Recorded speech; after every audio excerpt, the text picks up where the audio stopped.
एक पंढरपुर में एक भक्त थे, उनका नाम था चोखो मेला। क्या नाम था? ऊंची बिरादरी के नहीं थे, सामान्य सी बिरादरी के थे। प्राचीन भारत में पता नहीं किसने ये सब नियम बनाए, तो बचपन से उसके चित्त में भगवत भक्ति का भाव था। खेती बाड़ी करता था, पंढरपुर से थोड़ी दूर उसका गांव, वहां पर ही सुंदर आलू, मूली, गाजर, सब्जी, तोरई आदि सब बोता था अपने खेत में।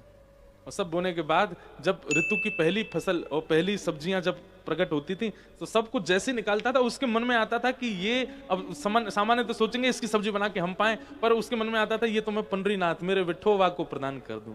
सारी सब्जियां समेट करके कोटली सी में बांध करके ले गया, और वहां जाकर के जैसे ही मंदिर के द्वार पर पहुंचा, किसी ने उसको प्रवेश नहीं करने दिया।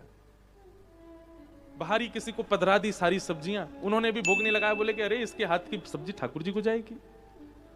ठाकुर जी को बड़ी पीड़ा हुई। अगले दिन फिर से उसने सुंदर व्यवस्था करी, और जब सब्जियां निकाली तो उनको लेकर के गया। किसी ने उसको बताया, बोले तुम्हारी सब्जियां ठाकुर जी को पधराई नहीं गई हैं।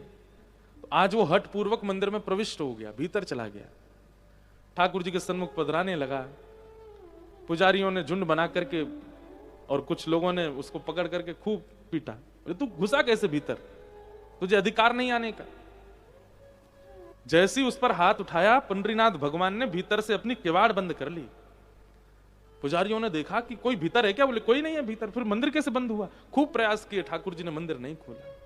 24 घंटे हो गए, ठाकुर जी ने मंदिर नहीं खोला। सब पंडा पुजारियों ने प्रार्थना की, बोले नाथ हम अपने अपराध का क्या बोध करें, आप बताइए हमें क्या करें, कैसे प्रायश्चित करें, आप प्रसन्न होंगे। बोले मेरा भक्त आया था, तुमने उसको मार पीट के भगाया, जाओ जाकर के उसको उसकी मल्लम पट्टी करके व्यवस्थित रूप से लेके आओ, तब मैं द्वार खोलूंगा। ऐसे भक्त वत्सल ठाकुर जी। सब गए और जाकर के उनको व्यवस्थित रूप से लेकर के आए, दर्शन कराए ठाकुर जी के। ठाकुर जी ने फिर नियम बना दिया, बोले चोखो मेला अब तुम मत आना हमारे पास, तुम जाओ, तुम्हारा यहाँ अनादर किया गया ना। बोले नाथ मैं आपके दर्शन के बिना कैसे रहूं? बोले तुम चिंता नहीं करो, हम ही आया करेंगे तुम्हारे पास। और आज भी इतने वर्षों बाद साल में एक बार पालकी में बैठ के पंडरीनाथ जी जाते हैं, और उसके गांव में जाकर के वहीं के साग सब्जी पा करके आते हैं। इतने